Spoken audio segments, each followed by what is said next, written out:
The Savage Gear line through sand eel comes in 3 different sizes and in 6 different colors. The sand eel is made from a 3D scan of a real sand eel and has some incredible details. The sand eel is made from ABS plast with a spear inside, and it makes it cast very well. The line-through concept in itself maximizes your chance of landing a fish once it's hooked, since the fish cannot use the weight of the lure to throw the hook.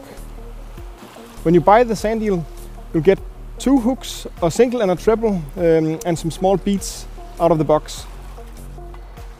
Most anglers will associate this kind of lure with an open coast stretch or shoreline like this, but the sand eel has actually done very well during October, November in the inlets and small bays on the sea trout migration routes.